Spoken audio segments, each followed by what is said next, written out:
So just looking at some of the things that popped up, I think overall just how I'm feeling. Here's an AFC South opponent came in, had a chance to go 2-1 in the division the first half of the season, and they did a good job and came out with the win. It was close at the end, we just didn't finish. I think there's 3 big plays. Defensively, 3rd and 16, we didn't get to stop, backed up in their own end. A critical play. Defense played pretty good all day, but that's the one that really sticks out. When you lose a game, you go back and certain plays stick out on you. I think on special teams, the punt return that they had, they returned all the way back on a miss hit. They had 2 guys back. They did a nice job on the return. We missed some tackles. Again, that set up a score for them. Big play. Special teams can take responsibility for that. And then on offense, throwing a pick 6 and a couple turnovers and didn't, had opportunities to make even more plays. So this is a game that each unit can take responsibility for. As a team, we take responsibility for because everybody had a part of it. Blake missed a couple deep balls that didn't seem to play well. Is there any point at all now where you're thinking it might be good for him to sit a little bit? No. You know what? I think we were, 59% or something like that on 3rd down. He made some plays on the run. It's things that we're going to keep going after it, keep taking these shots. Could you get a look on the pick 6? Is that just a veteran corner jumping that route? It looked like, we ran wide departure outs, and I don't know if we hesitated or not. You can ask Blake on that, but it looked like there was a little bit of hesitation. He jumped it, made a good play. Playing uphill again, how much does that limit your ability to do some of the things you want to do on defense? Well, you'd like to get a lead. I think, the defensive line would like to get a chance to pin their ears back and get that rush going. But, we weren't in that position today. They did a good job of getting their tight ends involved, especially with so few receivers.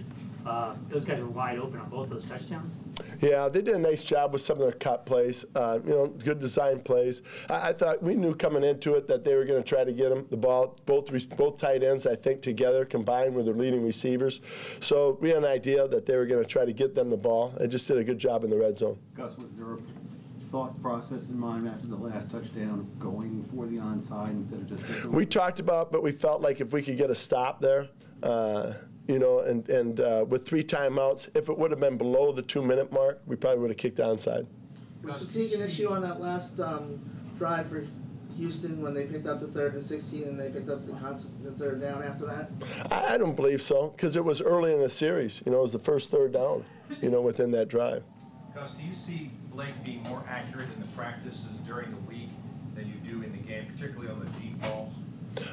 Yeah, I believe he had a good week last week in practice. And, I think there's going to be plays, I think, every week you can, take a look at teams and, missing some, deep balls like that. It can happen. I know that we'd like there's such big plays in the game and they stand out. So I get that part of it. I'm sure Blake understands that too. You got a chance, you got a guy beat, and you'd like to capitalize on it, and we didn't. So it doesn't mean that we're going to shy away from it. We just got to come up and make those connections when the time calls for it. What was your message to the team after this one? Well, it's the start of the second half of the season, and, we played hard, but just like I told you, the 3 phases, everybody can take responsibility.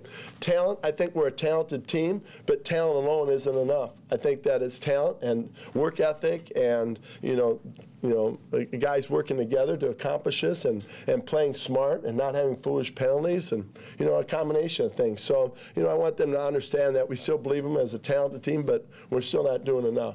What did you say to Dante after the personal foul late in the first half? It's between Dante and I. Gus, how do you and the coaches keep grinding? The inevitable looks like it's coming. It must be frustrating to go back out Monday and grind some more. Well, I think you just, you really believe in these guys. I do, and I know our coaches do the same. So, I think we all feel like we're close to where we can get on and run. And, it's not happening. You got to get on and run. You got to win one game. So we've got to start that. But, you see some plays out there that were very capable. I think our defense is playing very well. I think we're seeing, the penalties of getting knocked down tremendously from where they were. So you see enough good things, and you feel like, if we just clean up, a couple of these things, the outcome will be different. And that keeps you going. Plus, the spirit of that team in there and what they're all about, because, they believe the same thing. You feel like the donkey chasing that carrot a little bit, though? No. At 2-7, how much do you worry about their spirit not rebounding? Well, I don't worry about that with this team. I think that it is, to be sitting here and say, being naive and saying, no, that won't happen. But this team has never showed that. I think just talking to them quickly in the locker room right there, they're professionals. They'll come back out, and they've worked their tail off. That Tennessee game was hard, and to come back and see their work ethic the next week, so nothing would tell me any different than this team's character and how they would go after it. Julius Thomas wasn't in there, and some too tight end to start the game. Is that the nod toward Koyak's run blocking, or how do you feel, Julius? I just think that, all three of them are, we're trying to use all three of their skill sets. All right, thank you. Okay, thank you.